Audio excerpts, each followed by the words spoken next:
இந்த வீடியோவில் முருங்கைக்காய் சாம்பார் எப்படி வைக்கலாம் அப்படின்னு பார்ப்போம். பருப்பை ஒரு வாட்டி வாஷ் பண்ணிவிட்டு அதில் தேவையான அளவுக்கு குக்கரில் நம்ம தண்ணி ஆட் பண்ணிக்கலாம். 2 ஸ்பூன் அளவுக்கு ஆயில் ஆட் பண்ணியிருக்கோம். கடலெண்ணெய் இல்லாட்டி நல்லெண்ணெய் எதனா நீங்கள் ஆட் பண்ணிங்க. அதுக்கப்புறம் மஞ்சத்தூள் 1 ஸ்பூன், உப்பு தேவையான அளவு ஆட் பண்ணிட்டு குக்கர் மூடி போட்டு ஒரு 4லேருந்து 5 விசில் விட்டோம் அப்படின்னா நல்லா பருப்பு நல்லா வெந்துடும்.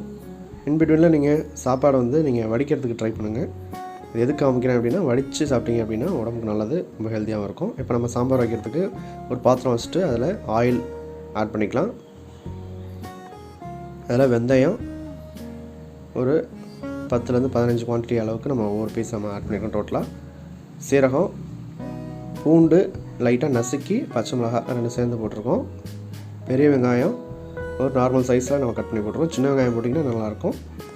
பச்சை கருவேப்பிலை ஆட் பண்ணிக்கோங்க.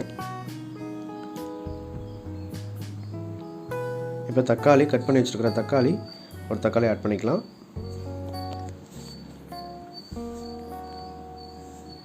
தக்காளி ஓரளவுக்கு 1 நிமிஷத்துலேருந்து 2 நிமிஷம் வதங்கட்டும். வதங்கினதுக்கப்புறம் நம்ம கட் பண்ணி வச்சுருக்கிற முருங்கைக்காய் ஆட் பண்ணிக்கலாம்.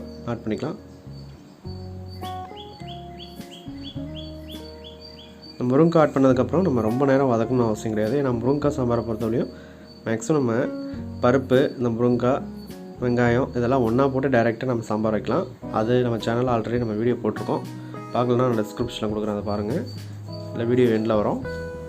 பட் இந்தமாரி நம்ம வதக்கி போடும்போது ஜஸ்ட்டு ஒரு 30 செகண்ட்ஸ்லேருந்து 40 செகண்ட்ஸ் வதக்கினா போதும். அதுக்கப்புறம் நம்ம மசாலா ஆட் பண்ணிக்கலாம். மஞ்சத்தூள், உப்பு, மிளகாய் தூள் ஒரு 2 ஸ்பூன், சின்ன ஸ்பூனில் ஒரு 2 ஸ்பூன் ஆட் பண்ணியிருக்கேன். டேபிள் ஸ்பூனாக இருந்தால் ஒரு டேபிள் ஸ்பூன் ஆட் பண்ணிக்கோங்க. போட்டு நல்லா மிக்ஸ் பண்ணிடலாம்.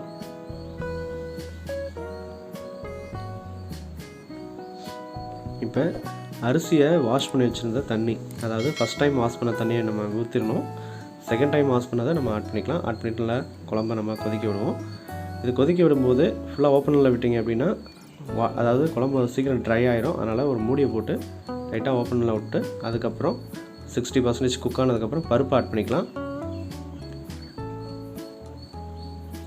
பருப்பை பொறுத்தவரை ரொம்ப மையாக கடையக்கூடாது. ஓரளவுக்கு லைட்டாக கரண்டியால் மசிய விட்டு குக்கரில் இருக்கிறதுனால சூப்பராக நல்லா வெந்துடும். நீங்கள் நார்மலாக வேக விட்டீங்க அப்படின்னா அதை நல்லா மத்து போட்டு நீங்கள் கரைஞ்சிக்கலாம். குக்கரில் இருக்கும்போது லைட்டாக இது பண்ணால் போதும். பருப்பு போட்டு ஒரு 5 நிமிஷத்துக்கு அப்புறம் புளி தண்ணி ஆட் பண்ணிக்கலாம். இதில் நான் மாங்காய் ஆட் பண்ண போகிறேன். அதனால் புளி கொஞ்சம் கம்மியாக தான் ஆட் பண்ணியிருக்கேன். உப்பு இதெல்லாம் கரெக்டாக பார்த்துட்டு, பத்தலை அப்படின்னா நம்ம லைட்டாக ஆட் பண்ணிக்கலாம். ஆட் பண்ணிட்டு மிக்ஸ் பண்ணிடுங்க.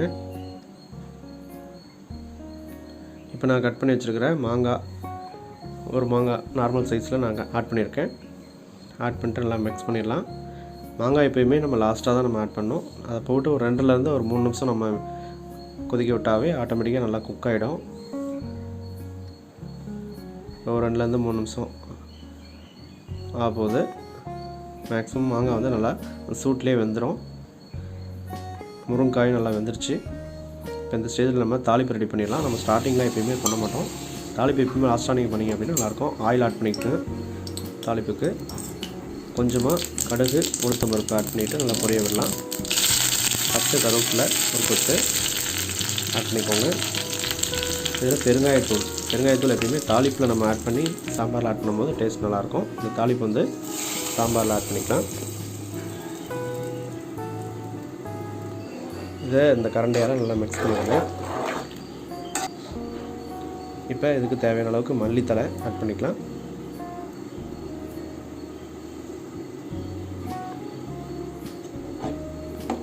அவ்வளோதான். மல்லித்தலை போட்டதுக்கப்புறம் நல்லா கிளறி விட்டிங்க அப்படின்னா ஒரு அருமையான டேஸ்ட்டில் முருங்கைக்காய் சாம்பார். இதில் இந்த மாங்காய் ஆப்ஷனல் தான். உங்களுக்கு பிடிக்கல அப்படின்னா மாங்காய் போட வேண்டாம். இந்தமாரி நீங்கள் ட்ரை பண்ணி பாருங்கள். கண்டிப்பாக முருங்கைக்காய் சாம்பார் ரொம்ப உங்களுக்கு பிடிக்கும்.